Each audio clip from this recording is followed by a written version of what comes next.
Os Waffen-SS que integraram a Legião Estrangeira. Após a Segunda Guerra Mundial, a França estava em ruínas, tendo sido ocupada pelos alemães por grande parte do conflito. Apesar do fim dos combates na Europa, a Indochina, colônia francesa, seguia em revolta, e a França devastada precisava urgentemente de soldados para conter a rebelião. Exaustos após anos de guerra e ocupação, eles foram obrigados a recorrer a uma nova fonte de mão de obra, que veio de um lugar improvável. A SS, ou Schutzstaffel, surgiu nos anos 1920 como guarda-costas de Hitler e força de segurança do Partido Nazista. A organização cresceu em tamanho e foi dividida em diferentes ramos, sendo um deles a Waffen-SS, que se tornou o braço armado do Partido Nazista, transformando-se em uma organização paramilitar que lutava ao lado da Wehrmacht. Durante o conflito, cometeram várias atrocidades pela agenda racial nazista, principalmente na frente oriental. Após a guerra, membros da Waffen-SS foram procurados como criminosos e muitos fugiram para evitar punição. Esses fugitivos precisavam de uma maneira de deixar o passado para trás e recomeçar, e uma oportunidade surgiu que seria mutuamente benéfica tanto para os SS fugitivos quanto para os franceses desesperados. Desde 1800, a França mantém a Legião Estrangeira, unidade militar formada por estrangeiros, mas franceses também podem se alistar. Uma característica marcante da Legião é recrutar pessoas com passados questionáveis. Historicamente, as fileiras foram preenchidas com criminosos, vagabundos e outros excluídos da sociedade que buscavam um novo começo.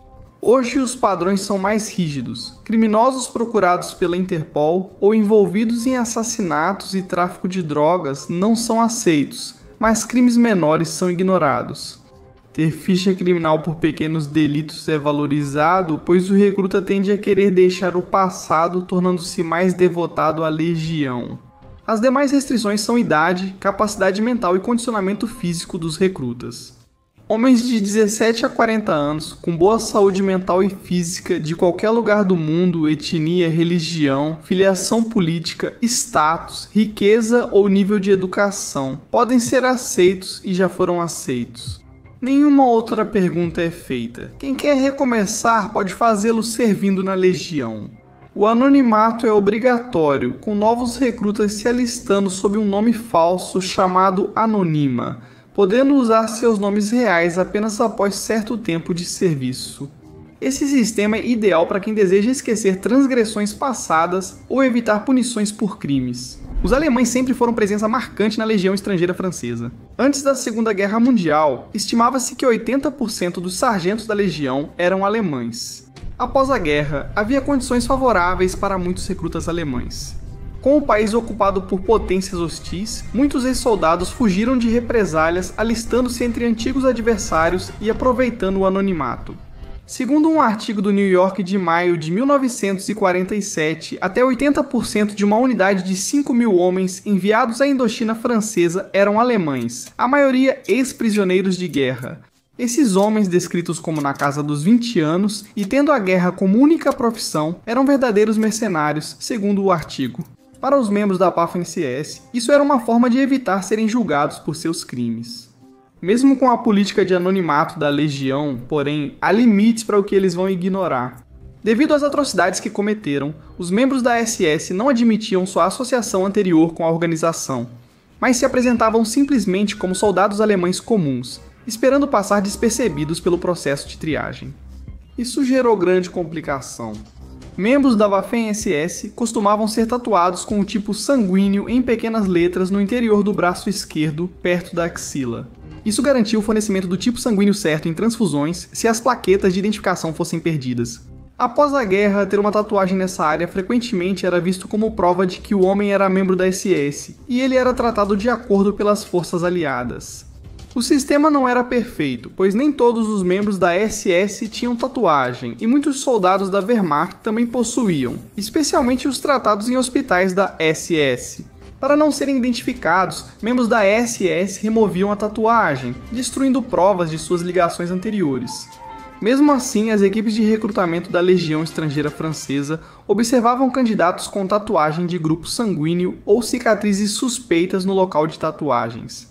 Mesmo assim, muitos da Waffen-SS passaram pela triagem e entraram na Legião sem serem descobertos, principalmente nos anos após a guerra, até que as autoridades francesas endureceram e tornaram o recrutamento mais eficiente. Após entrar na Legião Estrangeira, os legionários eram enviados à Indochina, depois chamada Vietnã, para conter a crescente insurgência. As tropas da Legião eram uma fonte essencial de mão de obra francesa em uma situação cada vez mais difícil. A Legião teve papel crucial no conflito, inclusive no cerco desastroso de An Ben Phu em 1954, quando o Viet Minh derrotou a guarnição francesa. A afirmação de que muitos membros da SS entraram na Legião Estrangeira tem fundamento? É difícil dizer, mas muito provavelmente não. Determinar quantos dos legionários eram ex-membros da SS é, no mínimo, uma tarefa assustadora. Sem dúvida, muitos alemães foram para o Sudeste Asiático, com estimativas de 35 mil a 50 mil durante os 8 anos da operação militar francesa contra o Viet Minh. O desafio é saber se esses homens eram foragidos da SS, ex-Wehrmacht em busca de recomeço, ou jovens alemães que viam a Legião Estrangeira Francesa como alternativa melhor à Alemanha do pós-guerra. Com o tempo, aumentaram as alegações de que milhares de criminosos de guerra, inclusive membros da SS, serviam na Legião Estrangeira. Existem duas fontes principais para essa crença. Um exemplo é o livro A Guarda do Diabo, de 1971, que relata a vida de um oficial da SS na Frente Oriental e depois na Legião Estrangeira. Ele relata um batalhão de ex-nazistas em campanha de guerrilha contra o Viet Minh. A obra se apresenta como uma memória autêntica, mas a validade histórica pode ser generosamente descrita como duvidosa, com poucas evidências reais para apoiar as afirmações feitas. Hoje é vista como ficção.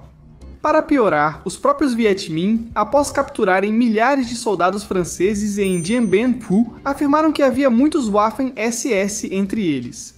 Eles nunca apresentaram nenhuma prova para sustentar essas alegações, e é possível que considerassem todos os alemães como criminosos de guerra fugitivos, ou pelo menos os descrevessem dessa forma. Independentemente do motivo, há poucas ou nenhuma evidência que apoie a afirmação de que milhares de membros da SS tenham se juntado à Legião Estrangeira e lutado na Indochina. Resumindo, sabe-se que após a guerra, um grande influxo de recrutas alemães entrou na Legião.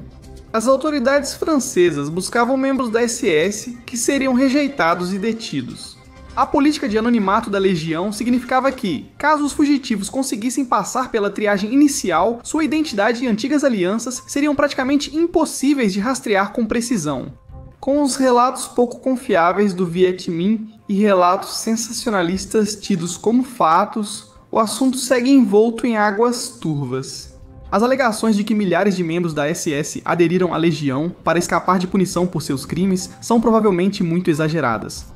Apesar de alguns terem escapado da justiça assim, provavelmente são poucos. Apesar disso, a verdade se perdeu na história.